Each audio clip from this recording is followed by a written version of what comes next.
Hello students, welcome to অ্যাম্বুনিত channel. আমি আবারও তোমাদের মাঝে চলে এসেছি 2023-24 সালের হাফ ইয়ারলি এক্সাম অষ্টম শ্রেণীর বেঙ্গলি কোশ্চেন নিয়ে। আমরা 2023-24 সালে হাফ ইয়ারলিতে যে বেঙ্গলি কোশ্চেনটি হয়েছিল অষ্টম শ্রেণীর, সেই কোশ্চেনটি নিয়ে আজকে আলোচনা করব। ইতিমধ্যে আমরা অষ্টম শ্রেণীর 2023-24 সালের হাফ ইয়ারলি এক্সামের ম্যাথমেটিক্স এবং সায়েন্স কোশ্চেনটা আমরা অ্যাম্বুনিত চ্যানেলে আপলোড করেছি।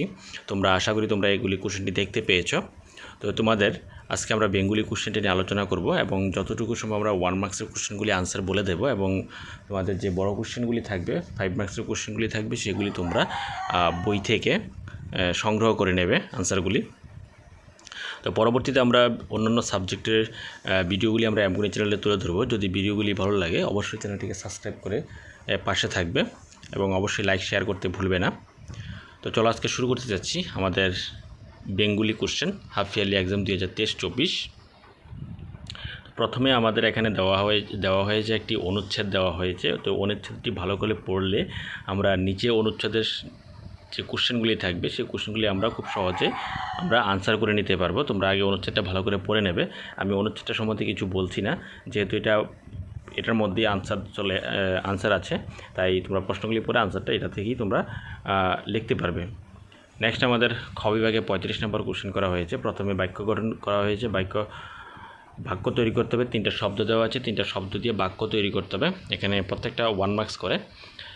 প্রথম বিভীষিকা, যুবশক্তি এবং বর্ষা, এই 3টা শব্দ দিয়ে 3টা বাক্য লিখতে হবে।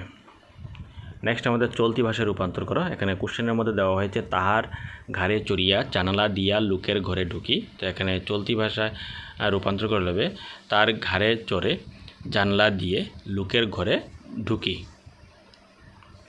তারপরে কোনো অল্পবুদ্ধি বালক শ্রীরামকৃষ্ণ সমক্ষে সর্বদাই শাস্ত্রের নিন্দা করিত। তাহলে এখানে আনসারটা হবে কোনো অল্পবুদ্ধি বালক শ্রীরামকৃষ্ণ সামনে সবসময় শাস্ত্রের নিন্দা করত। নেক্সট আমাদের সন্ধি বিচ্ছেদ।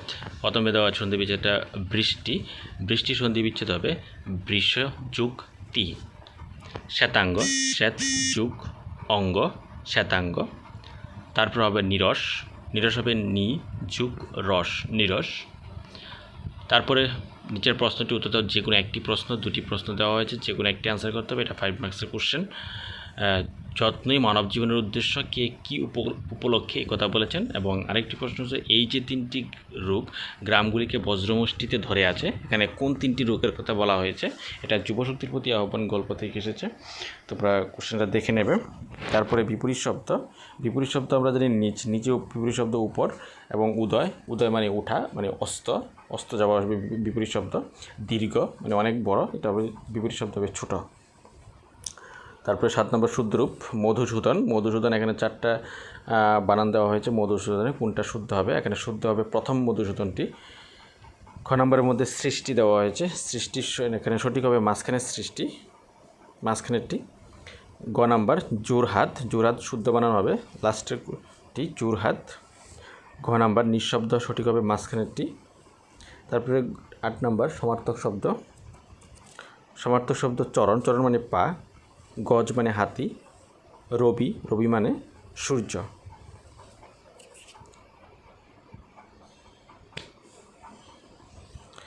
তারপরে যে কোনো একটি প্রশ্ন, এখানে 5 নম্বরের কোশ্চেন দেওয়া হয়েছে। শিক্ষা হেতু আইলাম তোমার সদনে, কে কার কাছে কি শিক্ষার জন্য এসেছিলেন। তারপরে উদিল নির্দয় রবি উদয় অচলে, উদ্ধৃত অংশটি কোন কবির কোন কবিতার অংশ। এটি কবিতা থেকে এসেছে। তো এগুলি তোমাদের 2টা কোশ্চেন দেওয়া হয়েছে, যে কোনো একটি আনসার করতে হবে।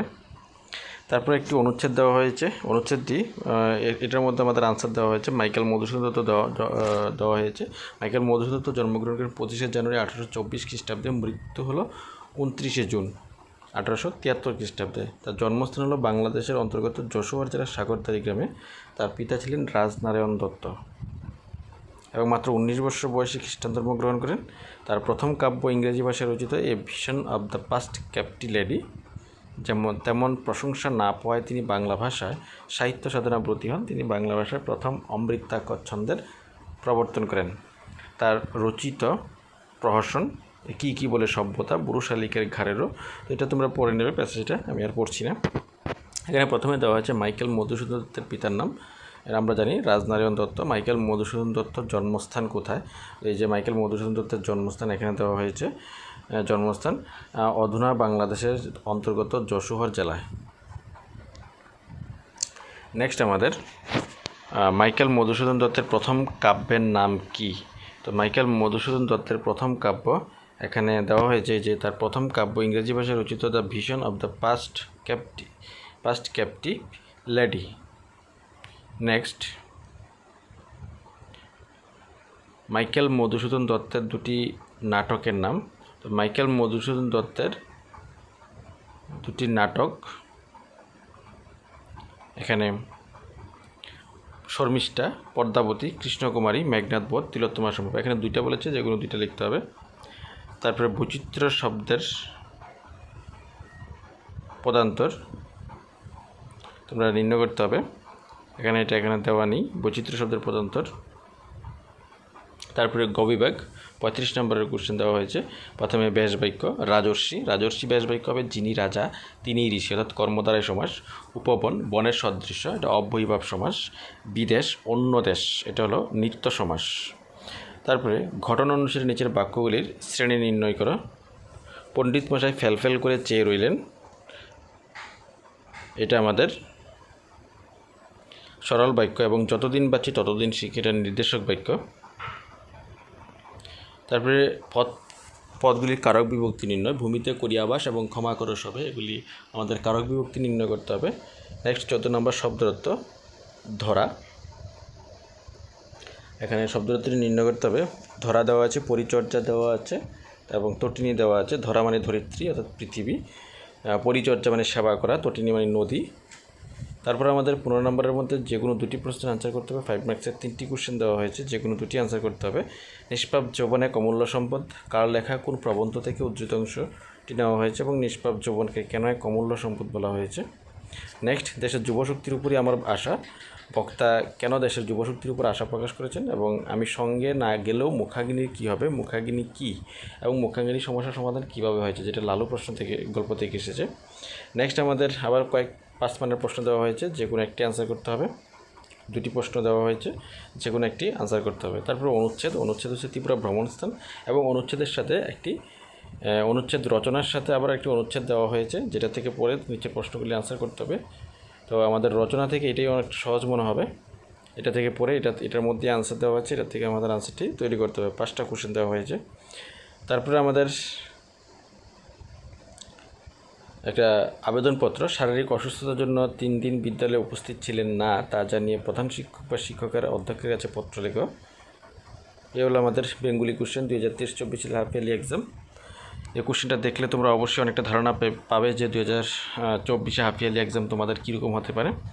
তাছাড়া আমি এমগুনি চ্যানেলে 22-23 সালের যে হাফ ইয়ারলি কোশ্চেন, সেই কোশ্চেনগুলি আমরা এমগুনি চ্যানেলে দেওয়া আছে, তোমরা এগুলি দেখে নেবে। প্রিভিয়াস ইয়ারের কোশ্চেনগুলি থেকে অনেক কোশ্চেন কিন্তু কমন আসে তোমাদের, তাই তোমরা প্রিভিয়াস ইয়ারের কোশ্চেনগুলি অবশ্যই তোমরা পরীক্ষার আগে সলভ করে যাবে। তোমাদের এক্সাম যদিও বেশি দেরি নেই, সেপ্টেম্বরের ইতিমধ্যে রুটিন দেওয়া হয়েছে। আমরা এমগুনি চ্যানেলে তোমাদের জন্য রুটিনটা দিয়ে দিয়েছি, তোমরা রুটিনটা দেখে নেবে এবং অবশ্যই তোমরা এটা খাতাতে লিখে রাখবে। রুটিনটা আমাদের সেপ্টেম্বরের 24 তারিখ তোমাদের এক্সাম শুরু হবে, একদম স্ট্যান্ডার্ড 3 থেকে স্ট্যান্ডার্ড 8 পর্যন্ত। তাই তোমরা এখন থেকে ভালো করে প্রিপারেশন নিতে হবে এবং প্রিভিয়াস ইয়ারের কোশ্চেনগুলি অবশ্যই তোমাদের সলভ করতে হবে। তো যদি এই ধরনের ভিডিওগুলি আরও পেতে চাও, অবশ্যই চ্যানেলটি সাবস্ক্রাইব করে পাশে থাকবে এবং পাশে বেল আইকনটি ক্লিক করে অন করে রাখবে, যাতে পরবর্তী ভিডিও আপডেট করার সাথে সাথে তোমাদের সামনের কাছে নোটিফিকেশন চলে যায়। এবং অবশ্যই লাইক শেয়ার করতে ভুলবে না। Thank you.